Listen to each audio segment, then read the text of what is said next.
नमस्कार, स्वागत है सभी का। आज के शब्द ज्ञान में देखेंगे हम तिनकों से बना घर, उसे हम क्या कहते हैं? ऊटज। ऊटज, ऊट अपने आप में यहाँ पर होता है कोई पत्ता या घास, तो ऊट से बना हुआ शब्द है ऊटज। इसका मतलब होता है तिनकों से बना घर। अगला शब्द हम देखेंगे कुल केतु। कुल का जो सर्वश्रेष्ठ, जो कुल का नाम करे वो व्यक्ति, उसे हम क्या कहते हैं? कुल केतु। वहीं अमावस की जो रात होती है उसे हम कहते हैं कुहू। यहाँ पे क की मात्रा छोटी और हु की मात्रा बड़ी, ये मात्रा ध्यान रखिएगा। कुहू, अमावस की रात। वहीं सर्प के शरीर से निकली हुई खोली, यानी सांप की जब नई चमड़ी आती है, जो पुरानी चमड़ी हट के अलग होती है, उसे हम क्या कहते हैं? कैंचुली। कैंचुली, ठीक है। जो इंद्रियों के ज्ञान से बाहर हो, यानी वे जो ज्ञान इंद्रिय, अपनी शरीर की जो ज्ञान इंद्रिया होती है वो जिसे नहीं जान पाती, उसे हम क्या कहते हैं? गौतीत। यानी इंद्रियों के ज्ञान से बाहर, जिसे हम छू ना सके या छू के पता ना ला सके, जिसे हम देख ना सके तो वो आँखों से परे है, सूंघ ना सके तो नाक की सुगंध से परे है, तो वैसे ही हम क्या कहते हैं? गोतीत, यानी इंद्रियों के ज्ञान से परे होना। मुहावरे लोकोक्ति में देखें नज़र करना। नज़र करना यानी अपने आप में नजराना पेश करना, यानी भेंट करना या फिर कोई चीज़ पेश करना। जैसे पुराने टाइम में राजा महाराजा के सामने नजराना पेश किया, तो भेंट करना या फिर पेश करना। परहंडी ऊंची होना, यानी दूसरों की व्यक्ति को बेहतर देखना। हम कहते हैं कभी कभी कि दूसरों की थाली में घी ज़्यादा दिखना, यानी परहंडी ऊंची होना या फिर दूसरों की वस्तु बेहतर दिखना। एक हाथ दे दूसरे हाथ ले, यानी काम के बदले काम करना, भलाई करना और खुद की भलाई के लिए दूसरों की भलाई करना। कभी नाव गाड़ी पर, कभी गाड़ी नाव पर, मतलब जीवन में जो स्थितियाँ हैं वो ऊपर नीचे होती रहती है, उतार चढ़ाव चढ़ते रहते हैं, स्थितियों में परिवर्तन होता रहता है। का सीधा सा मतलब है कभी नाव गाड़ी पर, कभी गाड़ी नाव पर। कुत्ते की मौत मरना हम जानते हैं, बुरी तरह से मरना, क्रूरता से जो मरता है उसे हम यूज़ करते हैं कुत्ते की मौत मरना। आज के युग्म शब्द में देखेंगे हम परिजन। परिजन यानी शत्रु। वहीं पर्जन्य, पर्जन्य होता है बादल। बात यानी बातचीत, और वात हवा का पर्यायवाची है। मोर होता है सिर पर सजने वाला, यानी मुकुट, और वहीं मोर है एक पक्षी, तो मोर और एक मोर, ठीक है। लोभ, लोभ का मतलब लालच, और लोम मतलब बाल का पर्यायवाची। व्यसन, व्यसन किसी बुरी आदत होती है बुरी प्रकार की, उसे हम क्या कहते हैं? बुरी लत या फिर व्यसन। और वसन है वही वस्त्र का पर्यायवाची।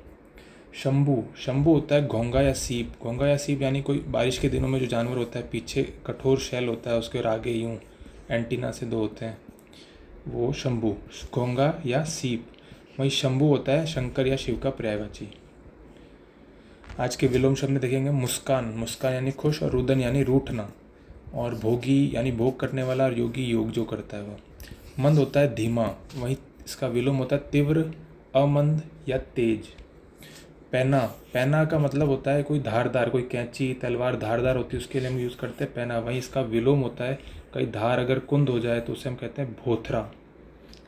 पाश्विक यानी पशु से संबंधित, और मानवीय यानी मानवीय, मानव से संबंधित। मानवीय यानी कोई अच्छा काम है तो मानवीय कार्य, वहीं कोई बुरा काम है, क्रूरता निर्दयता हो अगर, तो उसे हम कहते हैं पाश्विक कार्य होना। आज के पर्यायवाची में देखेंगे हम जड़। जड़ यानी अचर, वो जो हिले ना अपनी जगह से, अचेतन। वहीं निर्जीव, प्राण रहित, प्राण ना हो, स्थावर यानी अपनी जगह पर स्थिर रहे। चंदन के पर्यायवाची हम देखेंगे गंधराज, गंधसार, मंगल्य, मलय, श्रीखंड और सर्पावास, यानी सांप का आवास। चंदन सांप को देख के, सांप जो है चंदन के पेड़ को देख के आकर्षित होता है, इसलिए हम शब्द यूज़ करते हैं सर्पावास। सर्प जब सांप रहते हो, सर्प का आवास। आधार, आधार या किसी जीवन से जो जुड़ी चीज़ है जिसका आश्रय होता है उसे हम कहते हैं आधार। आधार के पर्यायवाची हम देखेंगे अवलंब, आश्रय, आसरा, प्रशय, भरोसा या सहारा।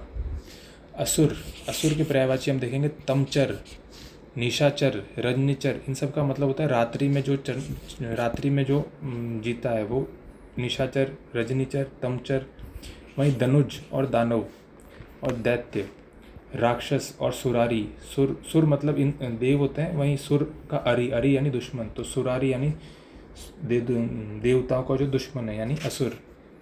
अनार, अनार के पर्यायवाची हम देखें दाड़िम, राम बीज, सुप्रिया या सुकोदन या सुकोदन और सुप्रिया। सुख का मतलब होता है तोता, जो तोते को जो प्रिय होता है उसे हम क्या कहते हैं? सुप्रिय यानी अनार। ठीक है, आज के पारिभाषिक शब्दावली हम देखेंगे विटनेस। विटनेस हम जानते हैं कोई क्राइम या किसी इंसिडेंट का जो आंखों देखी घटना सुनाता है, या किसी ने कुछ भी प्रूफ होता है उसके पास, तो विटनेस होता है। साक्षी या गवाह। और बात करते हैं जोन की, तो कोई क्षेत्र होता है, अंचल या क्षेत्र, उसे हम क्या कहते हैं, जोन। टैली करना यानी मिलान करना किसी चीज़ से, तो टैली करना होता है। स्टैट्यूटरी का मतलब होता है वैधानिक, कोई नियम कानून या विधि के अनुसार, वैधान के अनुसार कोई चीज़ लागू होती है, उसे हम क्या कहते हैं, वैधानिक। सरप्लस यानी काम खत्म होने के बाद जो चीज़ एक्स्ट्रा बची रहे, उसे हम क्या कहते हैं, अधिशेष या सरप्लस। धन्यवाद।